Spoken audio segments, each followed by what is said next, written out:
Thank you for joining me this Wednesday. My name is Yasmin Yonkers. This hour we talk about developing our young kids.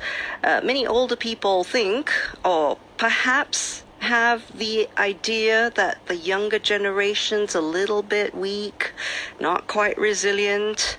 Maybe they need more support and be a little stronger mentally. How do we break this stigma? Is there any truth behind what another generation might feel towards the young? We'll check in with Dr. Selina Tang later. She's lecturer at Ngee Ann Polytechnic. She's an expert in adolescent psychosocial development and youth mental wellness. We'll talk to her after the bottom of the hour news. First up, it's something that's happening at NUS. It's the Festival of Ideas, and it is a 5-day event that helps us understand the potential opportunities and challenges that lie ahead for Asia. So many things are discussed, from governance to climate to green financing. One of the discussions was about designing a course on menstruation. Yes, you heard me right. Because apparently the repercussions of this, and not just that, the idea of menstruation, the access, the equality, and all that, there's just so much to this. Professor Ruby Huang knows. She's from the School of Medicine at National Taiwan University, and now she's here in Singapore as a visiting professor at the Department of Obstetrics and Gynecology at the Yong Lu Lin School of Medicine, NUS. She joins us now on the Double X Files. Hello there. Thank you for joining us, Prof. Ruby. Hi, Yasmin. So I'm excited to hear about this, and I have to say a lot of us did a double take when we saw, hey, there's a course on menstruation, and you want to promote period awareness. You launched it last year. Talk to us about the urgency of this. Sure. So menstruation occurs in half of our population and could have impacts on a woman's life over 3 to 4 decades, right? So it is a normal physiological condition. And if you think about it, at any given point of time, there will be women around us either are menstruating or are going through PMS. And yet our understanding for menstruation is very limited. Very limited. So we might have a lot of questions, but we don't know who and how to ask. So there are many myths about period, and these myths actually contribute to the way we view menstruation as a society. So as a professor in a university, to me, education is the best solution for that. If we cannot even discuss about menstruation, how can we as a society discuss about more sensitive issues, right? Yeah. Okay. I really appreciate this. This is a nice thing. Is it a well-attended course? I mean, I know that in terms of the ratio, men to women attending your period course is 4 to 6. Does that please you? So ideally, you want the course, the gender ratio to be close to what you see in the population. It's almost half and half. But 4 to 6 is the ratio is very good already, because this signals to us that many young men are very keen to attend the period course. So I'm tempted to ask you then how a course on menstruation would benefit men. But before I do that, let me ask you, do the women in the course know enough about the topic first up? You will be surprised, actually, no. You know, a lot of them got their menstrual education, probably, very young age, 10, 12, and then they experience it, but they have a lot of ongoing issues, questions, then they can only talk to their peers, but they don't know what are the myths, what are the actual facts.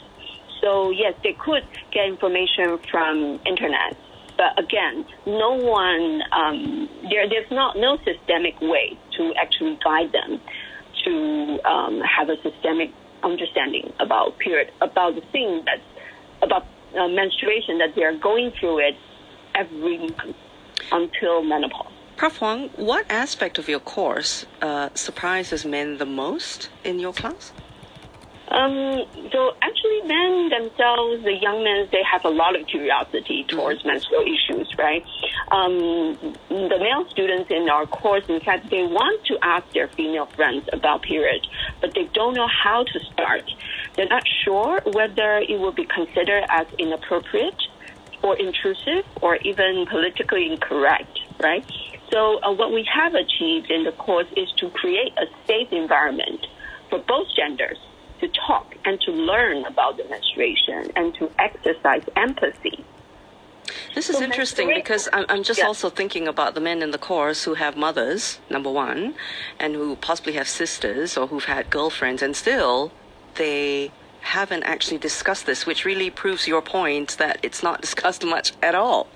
Yeah. So the fact is menstruation, it is specific to female, but it doesn't mean that male cannot sympathize to it, right? Mm-hmm. And it also doesn't mean that females themselves can relate to other women in terms of period difficulties.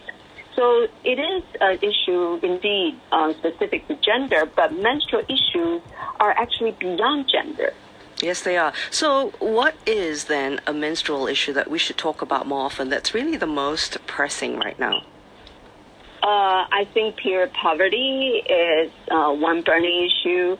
So for girls and women living under or close to the poverty line, making choices and priorities from the daily necessity to make ends meet is the norm. But most of the time, menstrual products would be at the bottom of that priority list. Mm-hmm. So a lot of these girls, they cannot afford to change sanitary pads regularly. So this has huge impact on their physical, mental, and social level. So physically, not being able to change sanitary pads frequently may result into infection, which might start another cycle of problems related to affordability to seek health care. So shame might come with it. Similar to what we see for people making ends meet by getting food stamps. So socially, these girls and women, they might be withdrawn from social life, such as going to school or going to work with the fear that the menstrual blood might leak and then there might be smell noticed by others, etc. So from the society point of view, when females need to struggle to go through each menstrual cycle each month just to get access to the menstrual products, the society in general, our productivity actually falls. Yeah, and they're knocked out for some, 5 to 7 days, right? A month. Yes. Yeah. That's quite a setback. That is. So you've talked about all the situations and the current challenges. Is there one way that we can end stigma around menstruation? How do we put an end to it, Prof? To talk about it. Yeah. And then for both men and women willing to talk about it. And then there are many different ways to talk about menstruation. The bottom line is we need to create a safe and inclusive environment for the conversation to flow. So menstruation is normal. So talking about it should be as natural as it can be.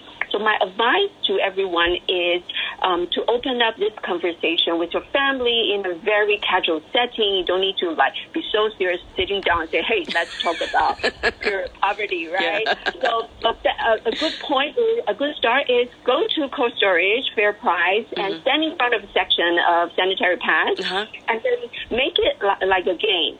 Go and find out how many different sizes of sanitary pads are out there. Yeah, there are different sizes. Do a cost comparison, perhaps? Yes, exactly. Yeah. Doing like a PSLE math question to calculate the cost. And a woman would need to spend throughout her life for sanitary pads. Yes. Or doing like a science experiment. Get 1 or 2 pads, sacrifice them, open it up, feel the surface of the pad, cut them into half, and actually pour water onto it. Oh, just like the TV ads. Yes, you will be surprised. Most of the sanitary pads are not made out of cotton. Oh. Yes. Wow. So it will be fun as a family to observe it. Or even bring tampons to your agong, ama, auntie, uncle. Yeah. Because in their time, this is rare. They probably have never seen before. Of so course. Ask them whether they know what it is or how to use it. This will definitely open up the conversation. It is fun, it's natural, because, menstruation is normal. Yeah. Oh my gosh, you've given us so many ideas. Sounds like the school holidays set, Prof. Huang. I mean, They have so many activities there to do. Yeah. Setting. Or you can just tell people that, hey, you listen to CNA938 radio, a crazy professor actually started a course. Not so crazy, just really creative. I'd like to put it that way. I'd love to sit in one of your classes. Please let me in if I knock on the door, okay? Yeah, sure, no problem. Take care. Prof. Ruby Huang, with loads of ideas there. She's from the School of Medicine in National Taiwan University, also visiting professor of the Department of Obstetrics and Gynecology at Yonglulin School of Medicine, NUS, currently one of the speakers at the Festival of Ideas here at NUS. We are the media partner, CNA 938.